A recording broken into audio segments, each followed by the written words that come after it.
Hey YouTubers, X Factor here with a 35 kill streak on Karkand defense. Spawned in not too long ago, team was kind of getting pushed around, saw the armor pop, and I decided to jump in it because good armor play is the difference between an easy, smooth going round of Karkand or one where it just feels like feet are getting jammed down your teeth and your throat. And right there I'm rocking the HMG for that reason. It is nasty at range, doesn't overheat, does a ton of damage, it doesn't have the worst deviation. Did I mention it's a suppression machine? So if you get 2 rounds down range, those guys are going to have blurry screens for the next 3 days. F and G are secured. Anytime F flashes or G flashes, depending on where I'm at, I'm going to try to get there. But more importantly, C splashing, I'm going to try to support that. I'm always looking at my mini-map. I know there's 18 million dots around me, so I'm trying to keep my head on a swivel here, noticing where my gunner's looking, because he's a pubber, he's not in comms with me, so I got to be really careful. Spot shooting, somebody's behind me trying to give me a little love tap, probably repair tool me, try to back him over. If not, this engineer is going to help me out, maybe, and try to shoot him or gun him down. Well, sometimes you got to do things on your own, right? So if you're gunning for somebody, run proximity if you can. But more importantly, keep your head on the swivel. Try not to look at where the tank is looking. So I'm going to try to protect this guy on C. That's it. I'm not going to put the tank on C because they spawn on that back side. They'll surround you. They'll be up on top of the buildings. If they're smart, they're running lots of engineers. And that's the other thing that can really help your team out if you're having a hard time on Karkand. It's probably because you don't have enough engineers and their armor is just running train on you guys. That is the worst feeling in the world when their armor doesn't feel abated and can do whatever it wants. And I'm doing whatever I want right now because they don't have enough engineers. It's not stellar play at this point. There's medics everywhere, there's recons and bushwookies everywhere, and I'm going to try to sneak up on E here to try to break that down. More importantly, this is going to be a clusterfuck right here. Look at all those guys. This is a major spawn point back here. So what am I trying to do? I'm going to try to run interference. Not drive back there right now.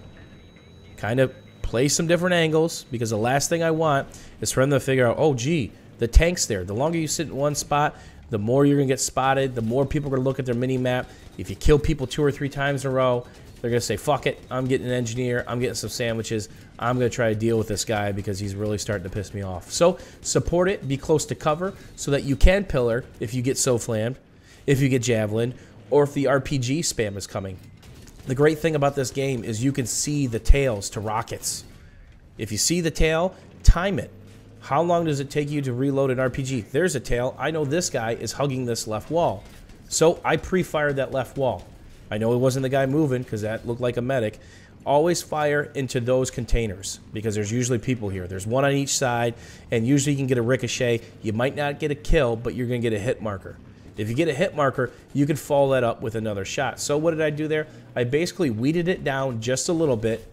Maybe people won't spawn in there. So that's the other thing. If you put the tank on there, if you play it smart, work the outside, then work a little bit closer, get a couple kills, maybe back it out, reposition yourself.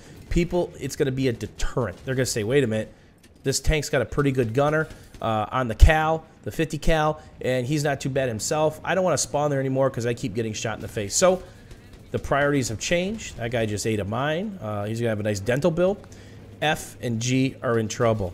And this presents me with a situation I've seen 100 times, and I'm sure you have too. You're mid-fight at G. There's 8 million baddies around, and the LAV pops. Or the tank pops, and you're in the LAV. What do you do? Well, if you've got another guy in your tank, get out and get it.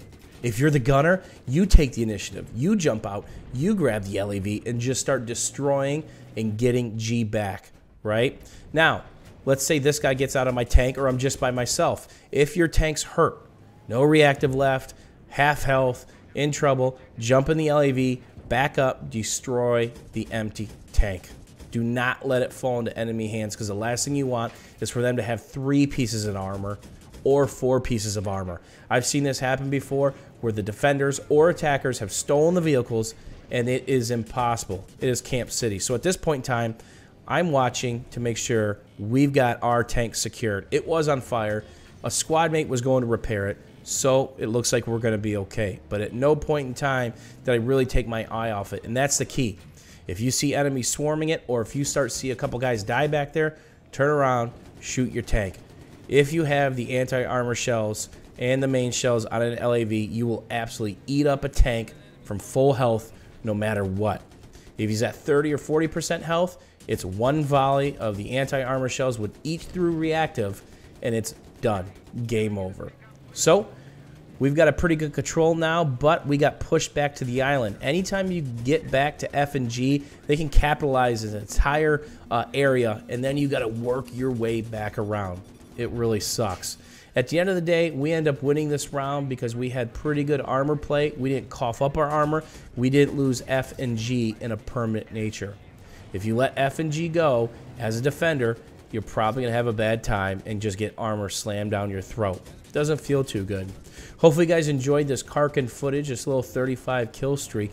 And as always, if you had a little fun with us, learned something today, don't forget about the old thumbs up. And if you have any questions or comments, please leave them down below. There's a couple different videos I've done in the past with armor, some tank tips. You can search my channel for tank tips or armor tactics. A bunch of videos will pop up. Guy gets close, shoot the wall. Don't shoot down. The writing's on the wall. I'm going to die. My reactive's gone. We'll see you soon, YouTube. Thanks for watching. Owie. That hurted. Nice shot, by the way.